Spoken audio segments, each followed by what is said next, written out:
وسلام على عباده الذين اصطفى یا اللہ اما بعد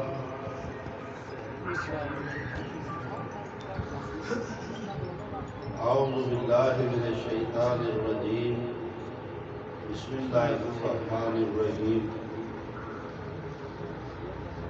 وقال ربكم ادعوني استجب لكم، اور فرمایا ہے تمہارے رب نے تو مجھ سے دعا کرو، میں تمہاری دعا کو قبول کروں گا۔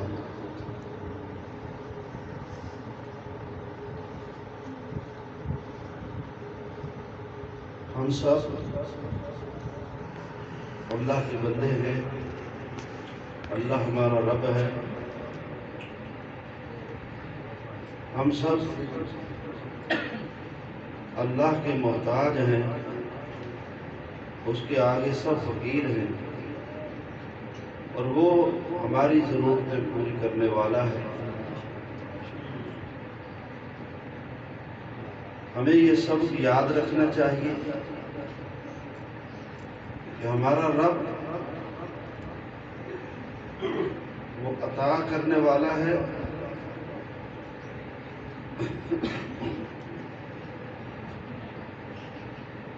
اور ہم جب اس سے مانگتے ہیں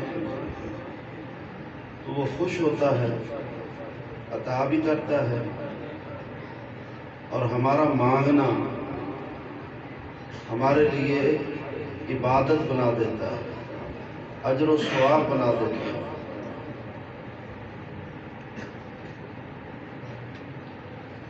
تو ہمیں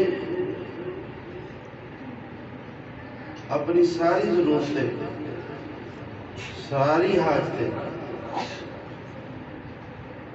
اپنے اللہ کے سامنے رکھنی چاہیے، اپنے اللہ سے مانگنی چاہیے۔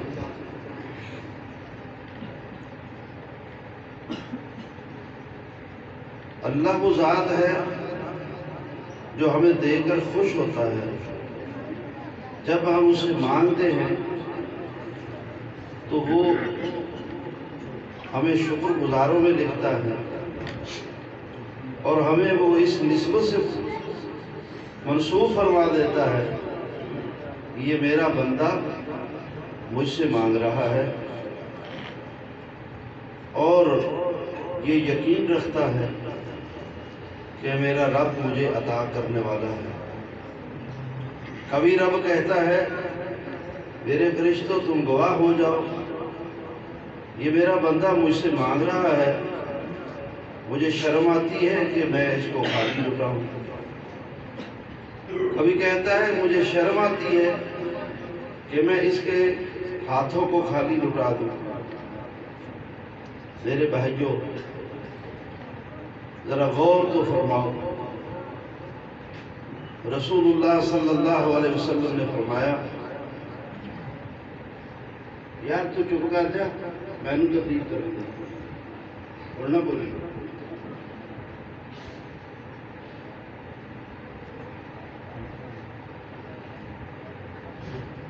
جس بندے کو اللہ تعالیٰ نے یہ توفیق دے دی کہ وہ اللہ سے دعا کرنے لگا ہے، وہ اللہ سے مانگنے لگا ہے، تو اللہ تعالیٰ نے اس کے لیے اس کے کاموں کے ہونے کے دروازے کھول دیے۔ یار یہ باتیں میں اپنی طرف سے نہیں کہہ رہا، یہ رسول اللہ صلی اللہ علیہ وسلم کی احادیث کا آپ کو میں ترجمہ اور مفہوم اور خلاصہ بتا رہا ہوں۔ فرمایا جس بندے کو اللہ تعالیٰ نے یہ توفیق عطا کر دی کہ وہ اللہ سے دعائیں کرنے لگا ہے، تو اللہ تعالیٰ نے اس کے لیے اس کے کاموں کے ہونے کا دروازہ کھول دیا ہے کہ اب اس کے کام ہوں گے، کہ اسے اللہ نے مانگنے کی توفیق دے دی ہے۔ اللہ اکبر۔ اس لیے میرے بھائیوں اللہ سے مانگنے والے بنے گا، ان اوقات کو پہچانے اور ان طریقوں کو پہچانے، ان عبادات کو پہچانے کہ جب دعا ان سے منسلک کی جاتی ہے تو وہ قبول کر لی جاتی ہے، وہ رد نہیں کی جاتی۔ نبی کریم صلی اللہ علیہ وسلم نے فرمایا جب کوئی شخص اس کی کو کم کر دو یا اس کو عام کر دو، سادہ کر دو، ساتھیوں کو میری بات سمجھ آئے۔ نبی کریم صلی اللہ علیہ وسلم نے فرمایا جب کوئی شخص جاگتا ہے، رات کو سویا تھا اور وہ جاگتا ہے، سو کے اٹھتا ہے تو وہ پڑھتا ہے لا الہ الا اللہ وحدہ لا شریک لہ لہ الملک ولہ الحمد وہو علی کل شیء قدیر سبحان اللہ والحمد للہ ولا الہ الا اللہ واللہ اکبر لا حول ولا قوة الا باللہ۔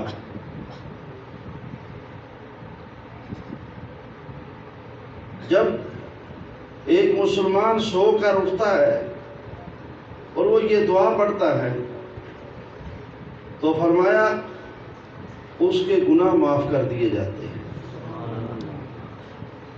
اس کے گناہ معاف کر دیے جاتے ہیں۔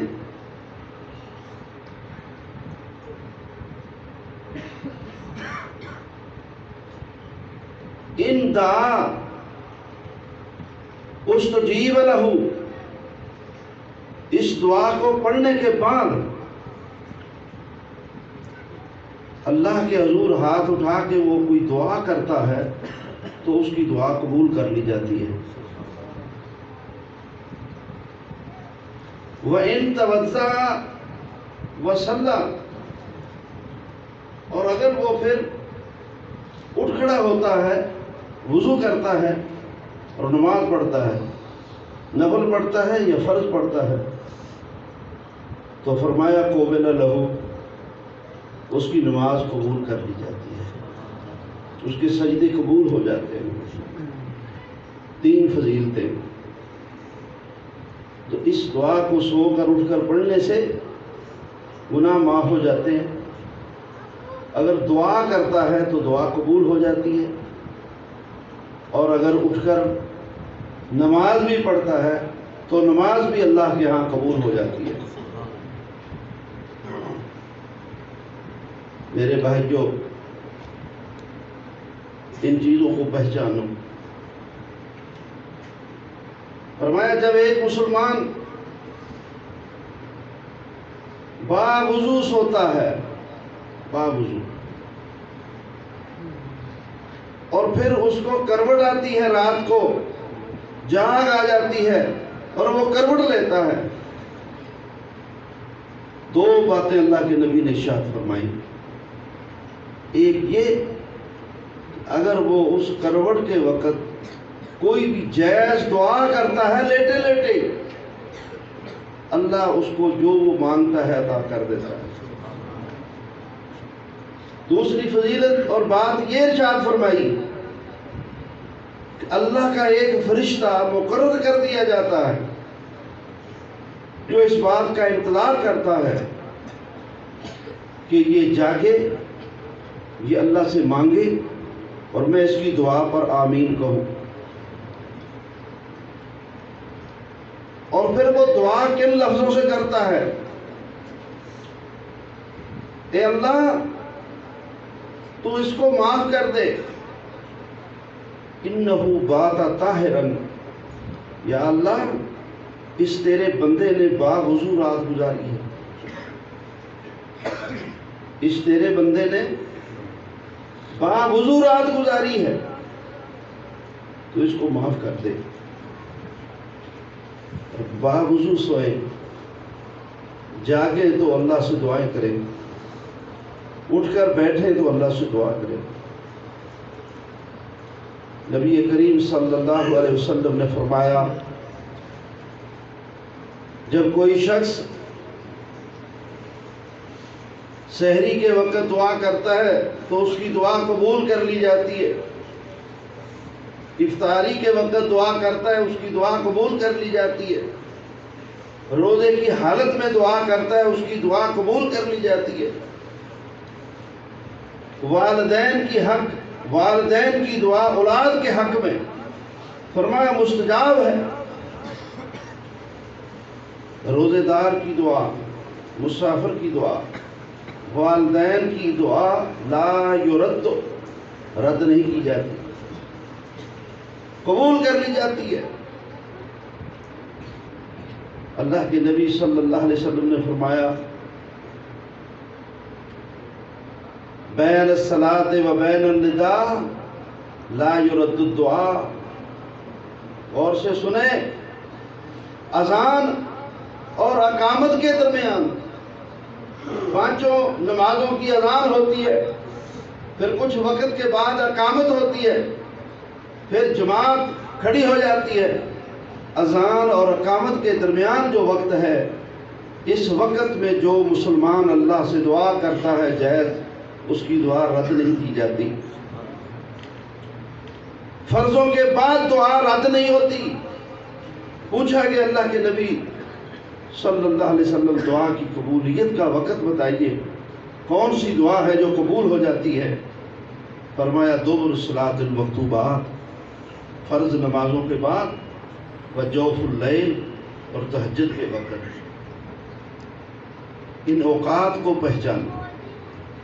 جمعے والے دن ایک گھڑی ہے جس میں دعا رد نہیں ہوتی، وہ کس وقت ہے؟ فجر کے بعد، عصر کے بعد، خطبہ شروع ہونے سے امام کے سلام پھیرنے تک، دو خطبوں کے درمیان، اس میں 40 اشارے ہیں حدیث میں، اس وقت بھی اس اہتمام کے لیے جمعے والے دن بڑے بڑے اکابر اسلاف امت کے بڑے بڑے ائمہ محدثین نماز فجر پڑھ کے مسجد میں بیٹھتے تھے اور مغرب کی نماز پڑھ کے مسجد سے نکلتے تھے۔ سارا دن نماز میں، دعا میں، ذکر میں۔ میرے بھائیوں، ان وقتوں کو پہچانو، ان شخصیتوں کو پہچانو۔ مثلا والدین، روزے دار، کوئی تمہارا کوئی مریض، فرمایا بیمار سے، جو شخص بیمار ہے اس سے جا کے اپنے حق میں دعا کراؤ، اللہ تعالیٰ اس کی دعا دوسرے لوگوں کے بارے حق میں اللہ قبول کر لیتا ہے۔ تو ان اوقات کو اور ان شخصیتوں کو ڈھونڈو اور اپنے لیے دعائیں کراؤ اور خود دعا کرو، اور خود دعا کرو، دعا کے طریقے کے مطابق کرو۔ نبی کریم صلی اللہ علیہ وسلم نے فرمایا جب کسی شخص کو کوئی ضرورت لاحق ہو تو وہ وضو کرے اور صلاۃ الحاجہ کی 2 رکعت نماز پڑھے، پھر اللہ سے دعا کرے، اللہ تعالیٰ اس کی حاجت پوری فرما دے گا، اللہ اس کی دعا قبول کر لے گا۔ اور ہماری عجیب صورتحال ہے، اور دعا مانگنے میں جلدی نہ کرے، 1 دفعہ مانگی، 2 دفعہ مانگی اور نظریہ قائم کر لیا میری قبول نہیں ہوتی، پتہ نہیں کب قبول ہوگی۔ رسول اللہ صلی اللہ علیہ وسلم نے فرمایا اللہ بندے کی دعا اس وقت تک قبول کرتا رہتا ہے جب تک وہ جلدی نہیں کرتا۔ پوچھا گیا اللہ کے نبی جلدی کیا ہے؟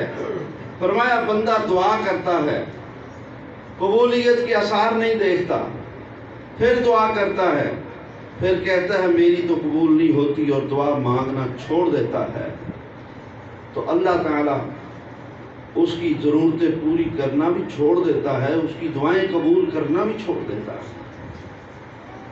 دعا کسی کی رائے گاہ نہیں جاتی ہے، دعائیں کرتے ہی رہیں۔ یا تو دعا من وعن فوراً قبول ہو جاتی ہے، یا کچھ دیر کے بعد، یا ذخیرہ آخرت بنا لی جاتی ہے، یا کوئی آفت دور کر دی جاتی ہے، یا اس سے بہتر کچھ دے دیا جاتا ہے۔ ان سب باتوں پر دلائل موجود ہیں۔ نبی کریم صلی اللہ علیہ وسلم نے فرمایا قیامت کے دن ایک بندہ کہے گا یا اللہ یہ میرے نامہ اعمال میں جو نیکیاں ہیں یہ میں نے نہیں کی، یہ کہاں سے آ گئی؟ تو اللہ فرمائے گا کہ تو نے مجھ سے دعائیں کی تھی اور جو تو نے مانگا تھا وہ تمہیں دنیا میں نہیں دیا گیا، نہ دینے میں مصلحت سمجھی گئی، اور وہ تیرے لیے نیکیاں بنا کر توشہ آخرت بنا دیا گیا۔ اس لیے میرے بھائیوں دعا خوب مانگا کریں، اور دعا مانگنے میں بخل نہ کریں، دعا مانگنے میں جلدی نہ کریں، اور بے یقینی سے دعا نہ کریں۔ فرمایا ایک بندہ جب ان لفظوں سے دعا کرتا ہے، یا اللہ چاہتا ہے تو دے دے، نہیں چاہتا تو نہ دے، فرمایا اس بندے کی دعا رائگا جاتی ہے۔ دعا بالجزم اور بالیقین مانگنی چاہیے۔ یا اللہ یہ میری ضرورت ہے، تو ہی دینے والا ہے، اور میں نے تجھ ہی سے لینی ہے، اور تو مجھے عطا فرما، اور یقین ہو کہ میرا رب دے گا۔ میں اپنے اللہ سے مانگ رہا ہوں، میرا رب مجھے یہ ضرور عطا فرمائے گا۔ اور کوئی بھی انسان ایسا نہیں ہے کہ جو دعا مانگنے کا محتاج نہ ہو، بلکہ وہ شخص خطا پہ ہے، غلطی پہ ہے، بلکہ اس شخص کے لیے قرآن کی آیات میں وعید ہے، ان الذین یستکبرون عن عبادتہ۔ آپ تفسیر کی کتابیں اٹھا لیں، اس آیت کی تفسیر آپ جس تفسیر کی کتاب سے مرضی چاہے پڑھ لیں، سب تفسیروں کے اندر اس کی یہ تفسیر ہے۔ وہ لوگ جو عبادت سے تکبر برتتے ہیں، اس کا معنی تمام مفسرین محدثین نے یہی کیا ہے کہ وہ لوگ جو اللہ سے دعا مانگنے میں تکبر برتتے ہیں، تساہل کرتے ہیں، سستی کرتے ہیں، اللہ سے دعائیں نہیں کرتے ہیں۔ اور قرآن کے الفاظ ہیں جو آگے سَيُدْخَلُونَ جَهَنَّمَ دَاخِرِينَ، اللہ سے دعائیں نہ کرنے والے ذلیل و رسوا کر کے جہنم میں پھینکے جائیں گے۔ اس لیے اللہ سے خوب دعائیں کیا کریں، خوب دعائیں کیا کریں۔ رمضان کا مہینہ جو بالکل قریب ہے، یہ تو جو سمجھے رات بھی، دن بھی، سحری بھی، افطاری بھی، سب دعاؤں کا وقت ہے۔ اور کسی کو حرم جانا نصیب ہو گیا، چاہے عمرے کے لیے اور چاہے حج کے لیے، تو گھر سے گھر آنے تک، گھر سے نکلنے سے واپس گھر آنے تک سارا ہی وقت دعاؤں کی قبولیت کا ہے، سارا ہی وقت۔ اور بالخصوص طواف مقام ابراہیم، طواف کے بعد صفا مروہ، وہ سب جگہ جو جو مانگتے جائیں گے ملتا جائے گا۔ نبی کریم صلی اللہ علیہ وسلم نے فرمایا ماء زمزم لما شرب لہ، لما شرب لہ، زمزم کا پانی، زمزم کا پانی جس غرض سے پی لیا جائے، یا اللہ میں یہ پانی پی رہا ہوں اور مجھے فلاں چیز چاہیے، فرمایا اس کو وہی چیز مل جائے۔ شفا چاہیے، اولاد چاہیے، رزق چاہیے، بخشش چاہیے، جنت چاہیے، کیا چاہیے؟ لما شرب لہ، جو چاہیے۔ آج کی جو موجودہ تعمیر و توسیع ہے اس میں نہیں، جو پہلی تعمیر تھی اس میں آخر پہ صفا والی سائڈ پہ کنارے پہ زمزم پینے کی ایک مخصوص جگہ بنی ہوئی تھی، اور وہاں برآمدے کے باہر یہ حدیث لکھی ہوتی تھی، ماء زمزم لما شرب لہ، اور ویسے یہ جامع ترمذی کی حدیث ہے۔ اور بالکل اسی طرح ایک دوسری حدیث ہے، نبی کریم صلی اللہ علیہ وسلم نے فرمایا جو جس ضرورت اور جس غرض کے لیے مسجد میں آیا وہی چیز اس کو دے دی جاتی ہے، وہی چیز اس کو دے دی جاتی ہے۔ گھر سے آپ نکلے، آپ کی کوئی ضرورت ہے، سیدھے مسجد میں آئے، 2 رکعت نماز پڑھی اور اللہ سے دعا کی، اللہ کے نبی نے فرمایا جو مانگو گے وہ مل جائے گا۔ جس غرض سے مسجد میں آؤ گے وہی چیز مل جائے گی۔ اسی طرح اسلاف کا یہ عمل تھا کہ جب وہ قرآن کی تلاوت شروع سے شروع کر کے آخر پہ مکمل کر کے تلاوت پورا قرآن مکمل کرتے تھے تو پھر اللہ سے دعا کرتے تھے، اور اسلاف کا اس پر عمل تھا، اور بالاتفاق ان کا یہ مذہب تھا کہ قرآن مکمل کرنے کے بعد جو کوئی جائز دعا اللہ سے کرتا ہے وہ قبول ہو جاتی ہے۔ تم قرآن کی بات کرتے ہو، تم قرآن کی بات، صحیح بخاری کے بارے میں، صحیح بخاری کے بارے میں ائمہ محدثین کا یہ موقف اور ان کا یہ عمل تھا کہ بخاری شریف کو وہ قرات کرتے تھے جیسے قرآن کی تلاوت کرتے ہیں، اور ایک حاجت اپنے ذہن میں رکھتے تھے، اور ان کا یہ عمل اور ان کا یہ عقیدہ تھا کہ جیسے ہم بخاری شریف کا مطالعہ اس کی قرات مکمل کریں گے تو بخاری کی قرات مکمل کرنے کی برکت سے اللہ وہ چیز ہمیں عطا کر دے۔ اور ایسے وہ محدثین یہ ان کے اس طرح سے تذکرے بھی ملتے ہیں کہ میں نے فلاں غرض سے بخاری پڑھی، فلاں غرض سے بخاری ساری پڑھی، اللہ نے وہ چیز مجھے عطا کر دی، اللہ نے وہ چیز مجھے عطا کر دی۔ اسی طرح نبی کریم صلی اللہ علیہ وسلم نے فرمایا جب کوئی مسجد بناتا ہے، مسجد مکمل کرنے کے بعد وہ اللہ سے اپنی جائز حاجت اور ضرورت مانگتا ہے، اللہ سے دعا کرتا ہے، تو اللہ تعالیٰ اس کی وہ دعا قبول کر لیتا ہے۔ مسجد بنا کے اللہ سے دعا کرنا، اور سب سے پہلے ابراہیم علیہ السلام کی یہ سنت ہے کہ انہوں نے مسجد حرم بیت اللہ کی تعمیر کے بعد دعائیں کی، اور ہر نبی نے مسجد بنائی اور اللہ سے مسجد بنانے کے بعد دعا کی۔ سارے نبیوں کی یہ سنت ہے، مسجدیں بنائیں اور پھر اللہ سے دعا کریں۔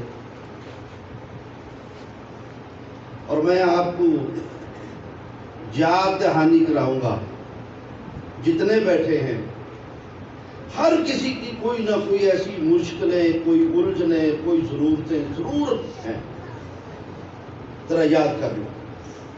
ہر ایک میرا فلاں کام نہیں ہو رہا، میری فلاں پریشانی ہے، میری فلاں ضرورت ہے، میری فلاں حاجت ہے، ہر بندے کی ضرورت ہے۔ ہم سب اللہ کے محتاج ہیں، اور ہم اپنے اللہ کی طرف رجوع کرنے سے پتہ نہیں کیوں قاصر ہیں، جبکہ وہ مالک کہہ رہا ہے مجھ سے مانگو، مجھ سے مانگو، مجھ سے مانگو، میں دوں گا، میں خالی نہیں لوٹاؤں گا، اور ہم مانگنے سے عاجز۔ رسول اللہ صلی اللہ علیہ وسلم نے فرمایا ابن آدم کی سب سے بڑی بے بسی یہ ہے کہ رب دینے کا وعدہ کرتا ہے اور یہ مانگ بھی سکتا ہے، لیکن پھر بھی نہیں مانگتا، پھر بھی نہیں مانگتا۔ اس لیے میرے بھائیوں، اللہ سے مانگنے والے بنو۔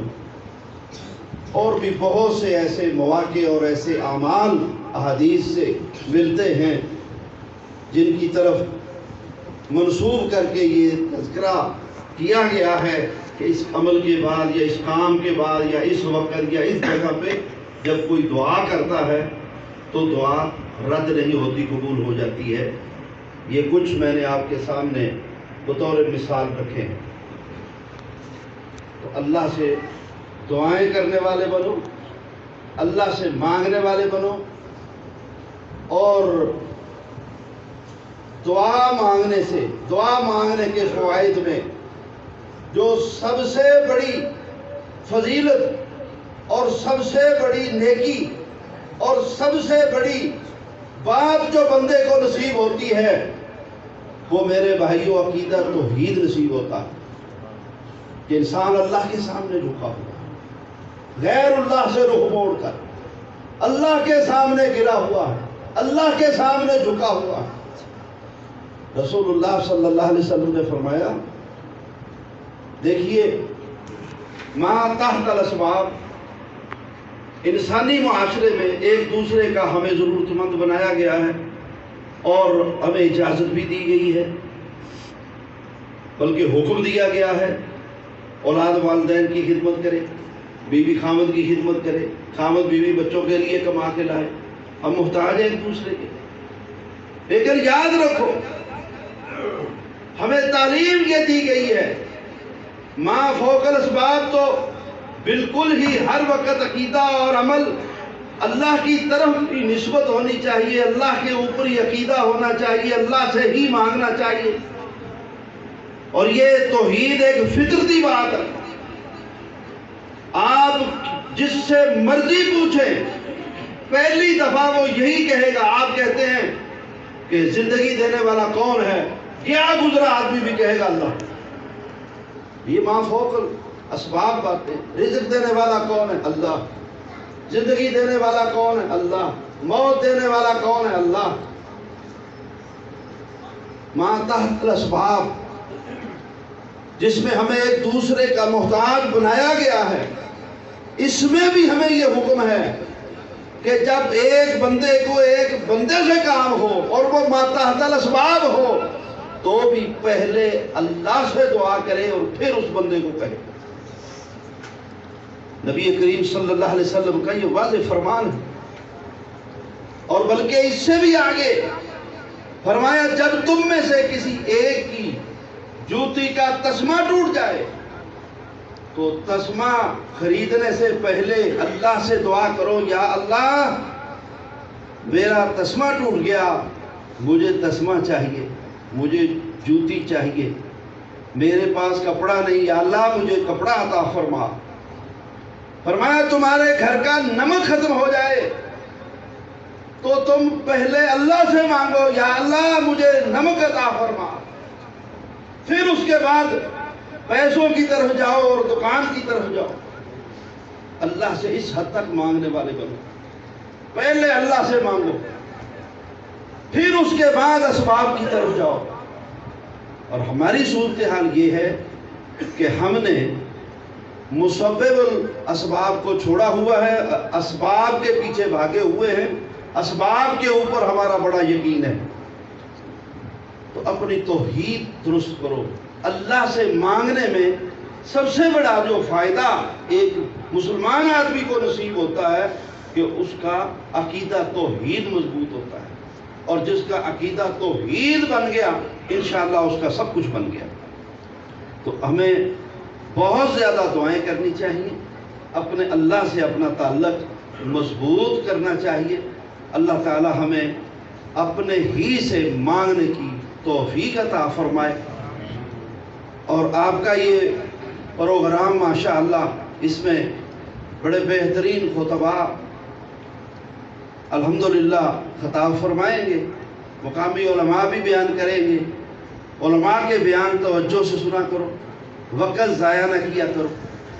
اور میں انتہائی عاجزی اور معذرت کے ساتھ اپنے احباب علماء کرام کی خدمت میں گزارش کروں گا کہ یہ قیمتی وقت ہوتا ہے، لوگوں کا بیٹھنا، آپ کا آنا، آپ کا بیان کرنا، با معنی اور با مقصد بات کیا کرو۔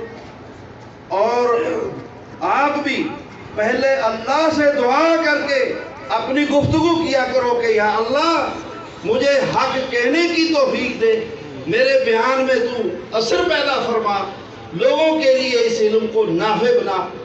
کوئی اپنی بڑائی اور برتری کو سامنے نہ رکھے اور اپنی لچھے بازی کو سامنے نہ رکھے، کوئی اپنی جوش خطابت کو سامنے نہ رکھے۔ ان اجتماعوں میں ہمیں مل جل کر یہ فکر کرنا چاہیے کہ اس پرفتن دور میں ہماری دینی حالت بہت زیادہ ابتر ہو چکی ہے۔ لوگ کہتے ہیں جی علم بہت ہو گیا، علم بہت ہو گیا۔ حقیقت یہ ہے کہ جہالت بہت ہو گئی، جہالت بہت ہو گئی، جہالت بہت ہو گئی، لوگوں جہالت بہت ہو گئی۔ آپ کھڑا کرو اس مجلس میں اور جائزہ لو، کتنے لوگوں کو سنت کے مطابق غسل کرنا آتا ہے، کتنے لوگوں کو زکوٰۃ کے نصاب کا پتہ ہے، کتنے لوگوں کو حج عمرے کا طریقہ آتا ہے، وضو کا صحیح طریقہ کوئی آپ کو سنا سکے گا۔ بس ایسے ہی ہلڑ بازی، جوش، علماء کے قریب آنا نہیں، بیان سننے نہیں، شعر و شاعری پہ زور، سبحان اللہ پہ زور۔ دین سیکھو، اللہ کے لیے علماء کرام لوگوں کو دین سکھاؤ، جو دین ہے دین وہ سکھاؤ تاکہ لوگ عمل کر سکے، تاکہ لوگ عمل کر سکے۔ اور اس وقت کو ضائع نہیں کرنا چاہیے، یہ بڑا قیمتی وقت ہوتا ہے، مہینوں کی محنت ہوتی ہے جماعتوں انتظامیہ والے چندے مانگ کے کانفرنسوں کا انتظام کرتے ہیں، اور جب لوگ چلتے پھرتے اس وقت کو برباد کر رہے ہوتے ہیں اور علماء کرام جو ہیں وہ صرف اپنا جوش خطابت دکھانے میں وقت کو ضائع کر رہے ہوتے ہیں، کون ذمہ دار ہوگا ان اخراجات کا؟ تو اس لیے اس وقت کی قدر کیا کرو، توجہ سے سنا کرو، اور ایک رشتے کے ساتھ بیٹھا کرو۔ بیان کرنے والا سمجھے کہ میں بڑا عالم ہوں یا چھوٹا عالم ہوں، لیکن اس وقت میں مسند نبوی پہ بیٹھا ہوں اور میں معلم ہوں، میں استاد ہوں، میں مربی ہوں۔